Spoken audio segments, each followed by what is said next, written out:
It's a BBC Master video. I purchased this.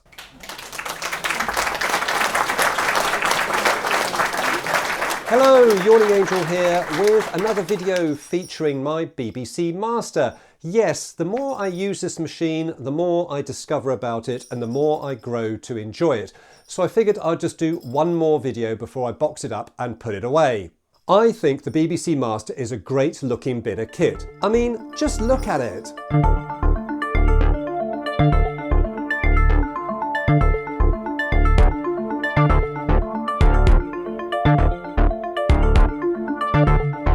Although, with all the peripherals connected, I do sometimes wonder if it's any longer than an Amstrad CPC.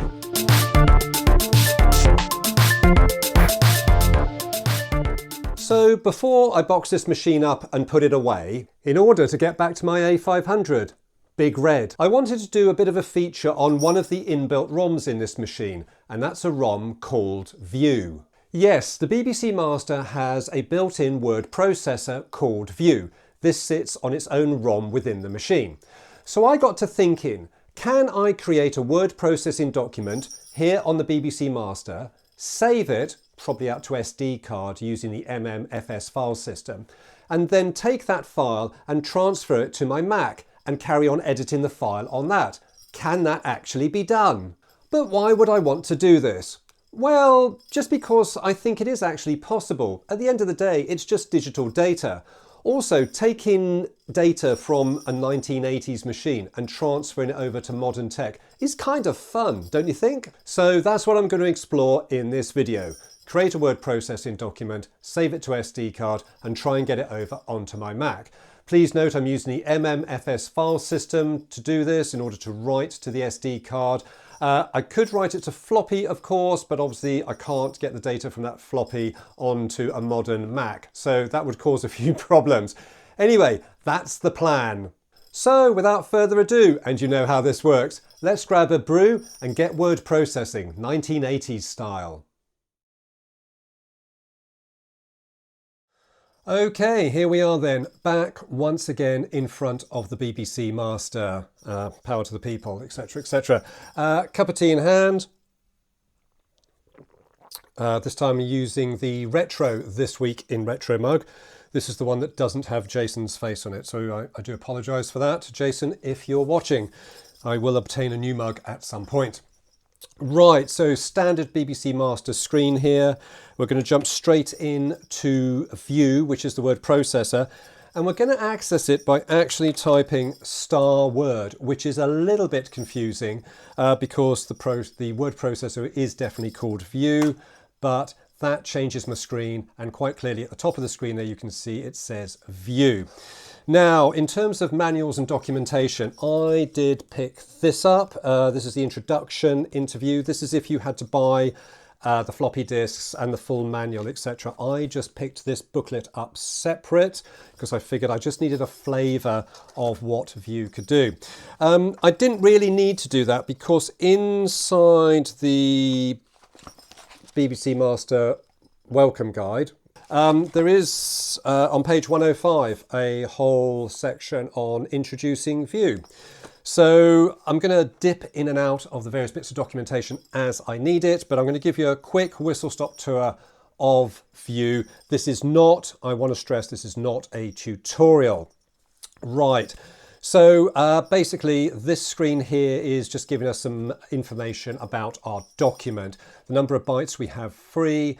We don't have a name for this file yet, and we're in mode 7. To get maximum screen estate, I'm going to change this up into mode 0. And I do that, and hopefully my screen will recalibrate. And here we go. There it is. Obviously, we've now got less bytes free, but we have a better display. So this is effectively our command area for the word processor, because from within here I can still issue MMFS commands, I can issue DFS commands, I can do all the standard BBC micro stuff from in here. But to get into an actual Word document, or sorry, a View document page, I just press Escape, And that gets me into here. And this is it. This is our word processor. This is word processing 1980s style. And the dotted line at the top, where we've got the FJ in the left-hand corner, and we got some dots and we got some asterisks. That is effectively my ruler, and I can just type away, and I don't have to press return to do a carriage return, because it automatically, when it gets to the end of the line, brings me back down to the next line, which is actually kind of cool. You know, for the day, I think that is quite smart. So I can come out of there and come back into this kind of what I like to call kind of this admin area, and I can just do new and go back in, and now I've got a brand new document. You'll notice the ruler has changed slightly. We'll talk a little bit about that in a minute. Right, so let's have a quick overview of what we can do in here, and we'll start that now. So as this is not a Vue tutorial, let's just have a quick whistle-stop tour through some of the functionality. And when you're used to modern day word processors, coming to something like this is a bit of an eye-opener. It's a bit more hands-on and a bit more manual in terms of doing some of the basic word processing functionality. Now, I have a floppy disk inserted in the floppy drive. We are not using the second processor unit for this. There is no need. Now, from this command line here, and this is a basic command line, I can do anything that I would normally do outside of Vue on a command line on the BBC Master from here. So if I did *cat, this should give me the catalogue of this floppy disk, and sure enough, it has. And on there, there's a file called txt2, and that's got some words on it. And what I'm going to do is actually load that document into Vue now. And to do that, I just do load txt2. No need for any quotes. I do that, the disk accesses, and now, as you can see on the third line down, it's telling me it's editing txt2. And if I press escape, you should see that document appear. Ta-da! Look at that, there it is.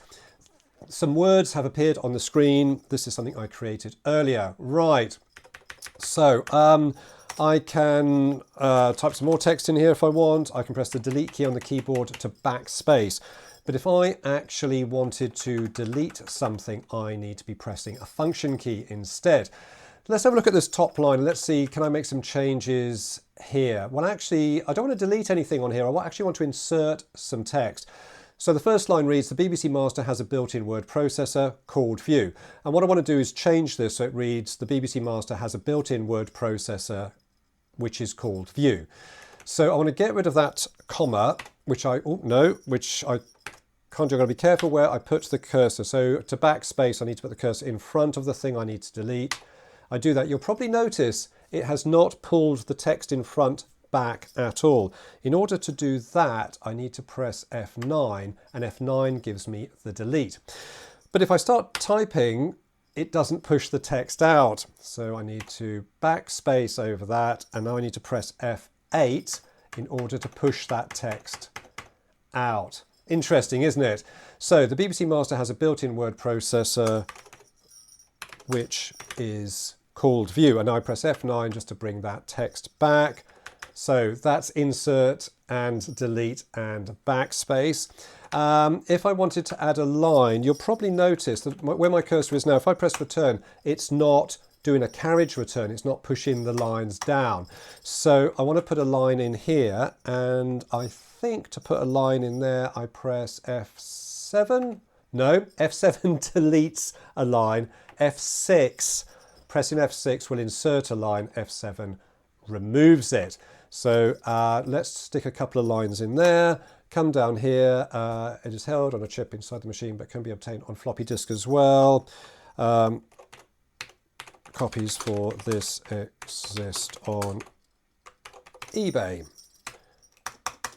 There you go. So that's inserting a line, and we can delete a line as I've already showed you. So if I just wanted to come up here, if I press F7, that deletes the line. F6 inserts the line. Really, really basic stuff. Now, I've made some changes to this document. In the modern world, you'd be pressing Control S or Command S, depending on your machine of choice, but here I need to press escape. And now I'm going to save this, tst, txt. I'm going to call this testtext3. The disk accesses, if I do star dot, there it is. Testtext3 now exists on that floppy disk. So there you go, whistle stop tour, really straightforward in order to create some text on there. If I press escape, I can get back into it. Let's just have a quick play around with rulers and then we'll move on. Right, let's talk about rulers. Let's have a quick mouthful of tea first. Very nice. Okay, so the dotted line at the very top of the screen, where the F and the J are sitting on the left-hand side, J stands for justification, by the way. You'll notice on that line there are some dots and there are some stars. The stars are your tab positions, so that is default tab position. So I've brought my cursor down to the bottom of the screen, and if I tab, you'll see the tabs, they will actually line up with those stars. And that's, you know, good fun. It's really useful, standard tab positions. But what if you wanted to create your own custom ruler? Well, View allows you to do that as well. So where my cursor is now, if I do Control and F8, you'll notice two dots have appeared on the left-hand side of the screen. And what I can do now is just create my own ruler, and I can put my own tab positions in if I wanted to, like so.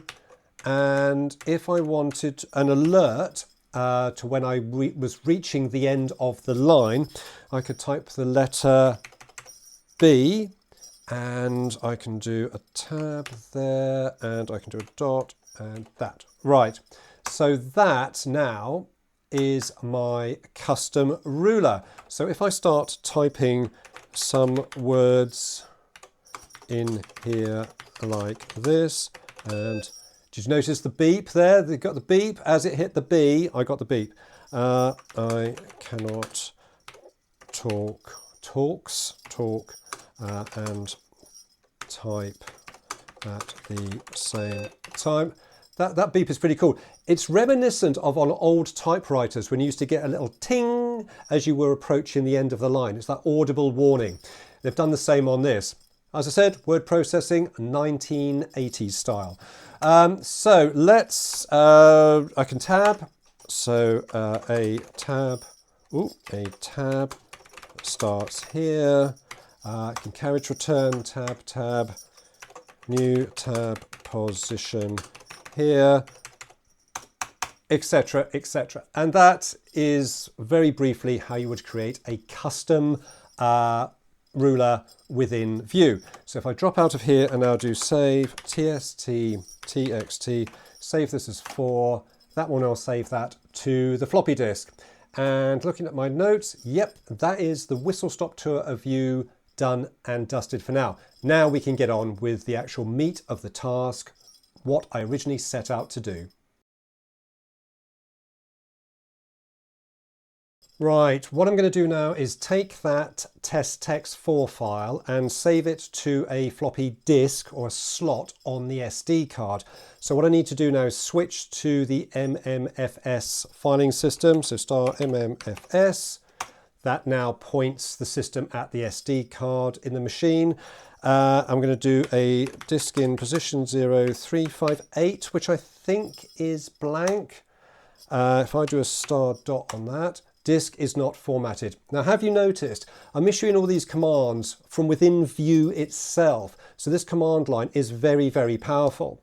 So I'm going to do a star form 40 track on disk 0, and the machine will just pile straight in there, format that disk, and get it ready for us.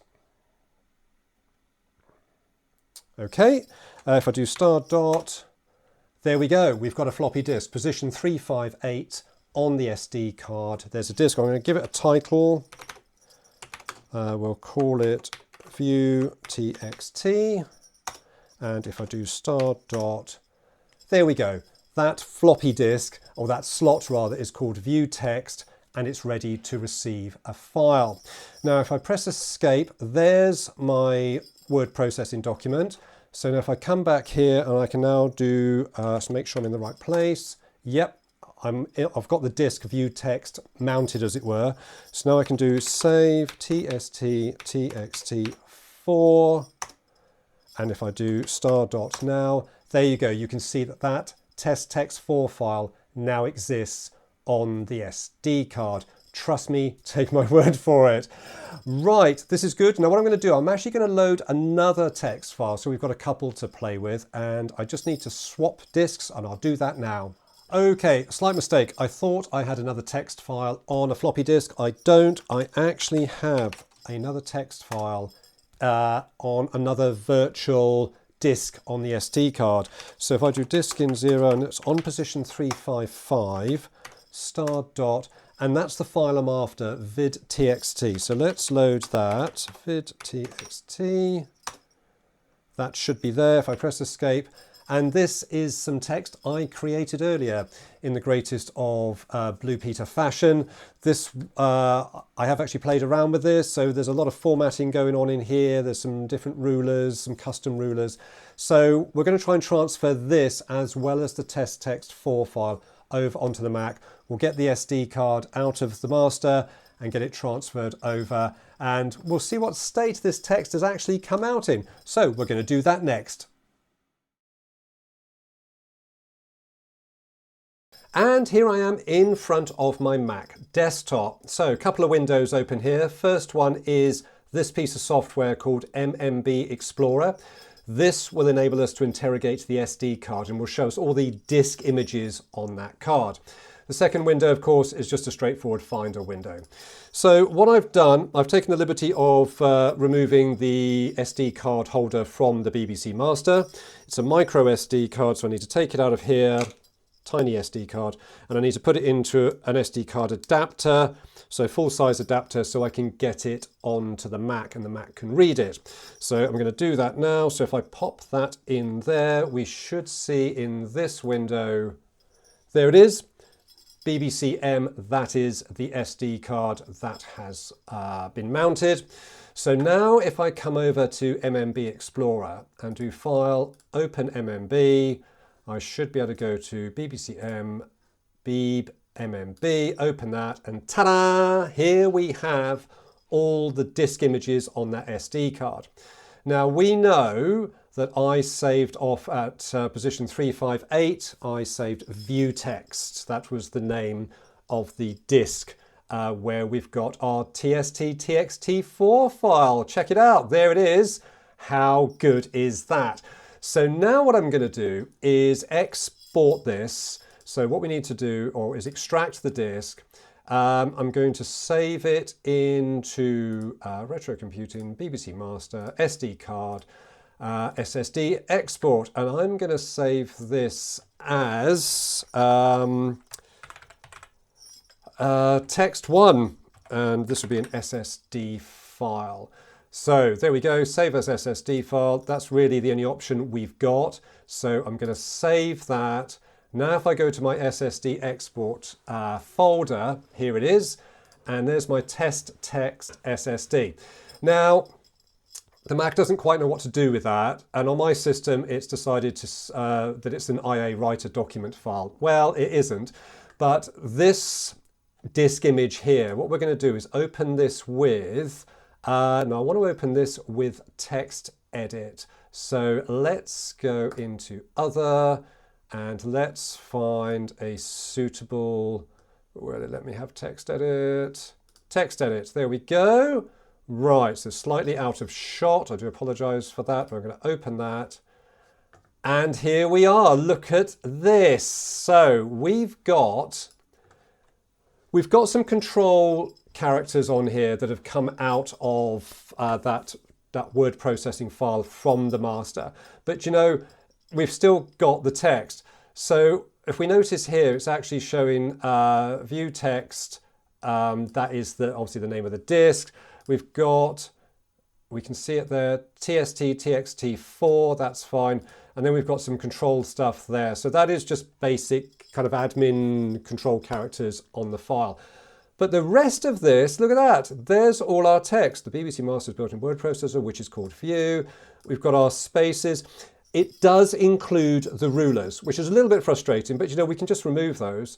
So yeah, this is looking quite interesting. Something weird has gone on down here, but we have essentially got text from the BBC Master now showing up on the Mac. So what I can do, I can actually just take that out. I can take that out. Not too sure what's going on here. Let's put a dot in there for some reason, but you know, that's not bad. I think, you know, that's a win. We've typed in words onto the master and we've now got them on to a modern system. So what I can actually do is now, I should be able to save that. It's just saved it as back as this SSD file. But what I could do is go into the Finder and I could rename that to TXT. Yes, I want to use TXT. And sure enough, here it is in the Finder then. It has actually, it's showing that text. How good is that? So that one works quite nicely. A few imperfections, but essentially the text is there. So what I'm going to do now is load the other one from position 355. And let's see what that looks like. Okay, so here we are. This is the Word V disk, and that's got the vidtext text file on it. There it is there. So I'm just going to do exactly the same thing. So let's do extract disk. We're going to dump that into BBC Master, SD card, hi Mickey, SSD export. And I'm just going to save this as, let's try something different. I'm going to actually save this as a .txt file this time. So let's do text2.txt. Even though it's going to save it as SSD here, I don't have any other options. But let's see what happens. Oh, interesting. Right. So if we look over here then, text2 has appeared. And so it's not actually showing me anything on there. That's interesting. So let's open that with text edit. Well, looky here. That has actually treated it as a text file. So once again, Word V, that's the name of our disk. As you can see on the disk image here, we've got vidtext is the name of the text file. A bit of control characters going on here, but we've got the text. How good is that? So what I can do here is remove that. Let's remove that, and let's remove that ruler there. And if I can save that, and there it is. Look, the Mac has now recognized it. This is text. There we go. Look at that. That has actually brought the text over, and that is viewable on the Mac. And now I can do anything I want to with that text. You know, it's pretty good. I'm quite pleased. The tabs are in there, the indentation, the rulers were, you know, those rules were adhered to. The text wraps where the rulers told it to wrap. So essentially, this is looking pretty good. I'm quite happy with this. So here we are then. In summing up, I've got two text files. Both these documents here were created on the BBC Master, saved off to SD card, transferred over onto the Mac. But we've got a couple of things just to think about in terms of housekeeping. You can only have one text file, ideally, per disk. You could have multiple text files and it'll probably just merge them all into one document and you'd have to separate them out if you needed them separate. So it's a kind of one for one at the moment. Create one text file on your SD card slot and then bring that in and that will give you your text file. Because essentially all that extracted disk image is the contents of that disk. It's everything. So you need to be mindful of that and just save text on it, because otherwise you're going to have a bit of a job trying to extract all the other stuff out of that file. But once done, you know, the text files are there, they exist. It's all pretty cool. Now, some of you are probably wondering, but can we now create a text file and dump it on to the SD card and then pick it up on the master? Well, not really. We're limited by size, so the Mac will save the files as a larger size than the actual MMB system will allow. That only allows 200K. The Mac is saving at 205K. I've tried fiddling around with it and I can't get it any smaller. If anyone else has managed it, do let me know. But I think we can be quite happy with how this has turned out. I think, we've got these text files and I think they compare pretty well to the original files on the BBC Master. So my task is done. What I wanted to do was create a document on the Master, save it out to SD card, transfer it over onto the Mac, and I've managed to do that. And I've got text that was created on that machine on a modern system. Happy days, it's all done. I really hope you've enjoyed this video. Stick around for more videos we'll be coming back to the Amiga next, which I'm quite looking forward to. A lot of stuff coming up there. The BBC Master will probably get a look in again in the future. If you liked the video, give it a thumbs up, please. Subscribe to the channel if you want to see more retro computing goodness from myself. But thanks once again for watching, and until the next video, whatever you do, look after yourself and keep it retro. If you enjoyed this video, here's some others which you may find interesting.